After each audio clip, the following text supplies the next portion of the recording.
Today, we're tackling two-point perspective, the technique that makes your drawings feel 3D, like a bustling city or a towering building.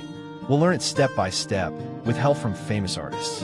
A great example is Edward Hopper's House by the Railroad, 1925. Step 1. Draw the horizon line. This is your eye level, where the sky meets the ground. Use a ruler to make a straight horizontal line across your paper. Place it higher for a sky-high view or lower to feel grounded.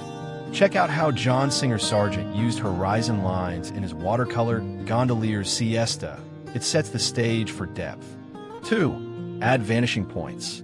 These are where parallel lines seem to converge, like roads disappearing into the distance. Place 2 points on your horizon line, one left, one right. Think of Canaletto's Venice paintings.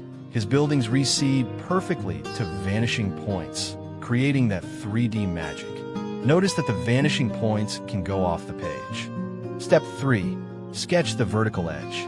This is the closest part of your object, like a building's corner. Draw a vertical line between your vanishing points, straight up and down. Look at how Albrecht Dürer used verticals in his perspective studies. They anchor the whole scene. Step 4. Connect to the vanishing points. From the top and bottom of your vertical line, draw lines to each vanishing point to form the receding sides of your object. Add more verticals to define its shape, like a box or building.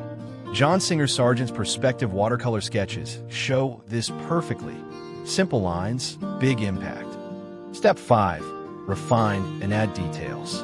Erase extra guidelines, then add windows, doors, or textures to bring your drawing to life. Try drawing a courthouse like this watercolor of the Decatur, Texas courthouse by the not-so-famous artist, Shara Wright. Practice makes your art pop, so keep experimenting.